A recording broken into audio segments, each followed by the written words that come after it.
That's not what it is all about. That's right. And it seems like that I'm such a weak creature, such a weak person that I can't hardly go a week without going to church. No. Let alone I'm the same way. the month that we've gone without it. That's just me. I need it.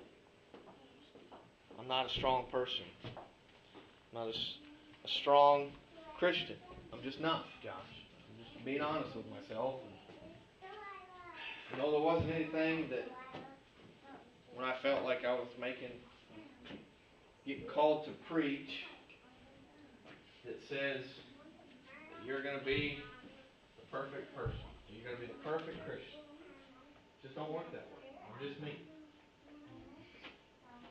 So don't come here. I hope and pray that you haven't come here looking for a blessing from anyone sitting up here. Because unfortunately, it's not within us to do that. Go on, go play. And when we were jumping around from church to church and visiting, and we must have been to a dozen or more. And one thing I think that helped me, the one benefit I got from doing that is to realize that we don't have to put on a show for anyone. That's right. Different practices, slightly different doctrine, whatever that may be. But you know what? What it all boils down to, where the rubber really meets the road, is are you calling men and women home? That's right. And it seems like, and I'm speaking for myself, that so many times I feel like that God will put something on my heart and tell me to do something, and I'll kind of work it out within myself. Yeah. On maybe the best way to do it, or maybe He didn't mean this, maybe this is what He meant. And I try to reason it out a little bit, maybe selfishly so. Don't give in. Instead of just dropping on my knees, saying, I hear you, I know what you want me to do, and doing it, I let my own selfish nature get in the way. And I truly believe that I've robbed myself of a whole lot of blessings by being that way. And when we first started working on this little building, and we were talking about buying a piece of property somewhere and maybe having a nice church house built or finding one, that we could build or maybe rent. And Dad called me and he said, I want you to come up here and take a look at this little building that I found. And we drove up here with him. And when I walked in, it seemed so small, so ordinary, so plain. Little pole barn building. And listen, what's the first thing I thought of, and I'm being honest with myself, is what are my friends and co-workers going to think when I ask them to come out to church with me? That was the first thought that I had. Shame on me. If that's what I'm worried about, what are they going to think when they see a little place that I call church? People, what are we trying to do this morning?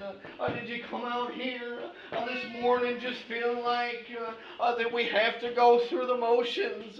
Listen, because we've worked so hard on this little building, people, or did you come out here a little hungry? Listen, from those crumbs that Chad was preaching about. Listen, I need a little crumb this morning. I'm thankful that my master supplies, listen, the crumbs from his table. Listen, when we first started singing these little songs this morning. You just pray for a minute at a time.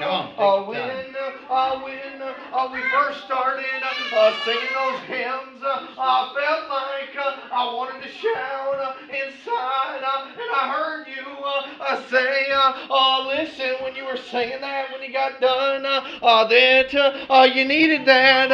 Listen, I felt that way too. People, what are we trying to do this morning? Listen, you know what? One of these days, listen, when this life is through, listen, and I close my eyes, I want my Lord, listen, to meet me and say, well done, child. Yeah. Listen, I gave you something, listen, and you took it, listen, like that great pearl, listen.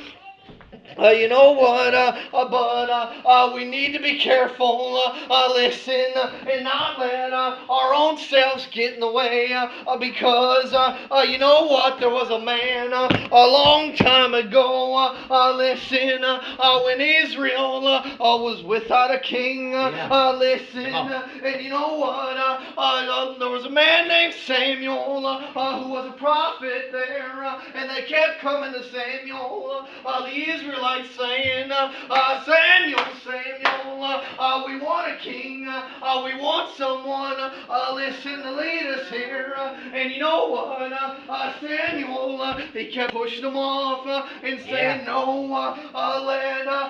let God be your king, that's sufficient, it's good enough, but it wasn't good enough for them, because they were everybody else people, had a king. Listen, they were looking on the outside, and you know what, when, listen, the Lord spoke to Samuel and said, I want you to go and anoint this man. There's a man named Saul, listen, and I want him to be the king there. And you know what, when Samuel, he went to Saul and told him, you know, you've been chosen, and now Saul, he was a great man, a powerful man, listen, great in stature, just what they were looking for, listen, but you know what, they rejoiced when they seen, that's our king, come riding down in a chariot, carrying a spear and a coat of armor, that's our king, listen to me, but you know what, there was a king one time who came riding down a mountain on the foal of an ass, listen, just a shepherd man, a ruddy man, wearing rags, listen, I'm so thankful, then, my Lord, listen, you don't look out here. That's right. My Lord works out of the sight of men. And you know what? When Saul hadn't been king very long, and the Lord spoke to Samuel and told him, he said, I want you to go and tell Saul what I want him to do. He said, there's a little country down here, the Amalekites. He said, and they were mean to my people. Yeah. He said, I want you to tell Saul to go down there and utterly destroy everything. The women, the children, every man, beast, every foal, every oxen. Lay waste to it and keep nothing. And that seems pretty harsh. Yeah. But you know what? Samuel, he went to Saul and he told him, the Lord has spoken to me, and I've got a job for you. It's a time of judgment. And surely, not mercy. Saul puffed up a little bit within himself, thinking, yeah, I'll do this thing. So he took him about 200,000 men, soldiers. And he went down to this country, the Amalekites. Listen, they had a king named Agag. Yeah. And you know what? He laid waste to a lot. But you know what? The best calves and the best oxen and all the good things he kept. And he let his soldiers, his people come through there and pick and loot and pick the best of the best. And you know what? Samuel had heard that he had done this thing. And Samuel went to him. Listen, and he went to the Amalekites and they said, Saul's already gone. He's over in this country over here. And Samuel, instead of just stopping there, listen, he picked up and he followed him. You know what?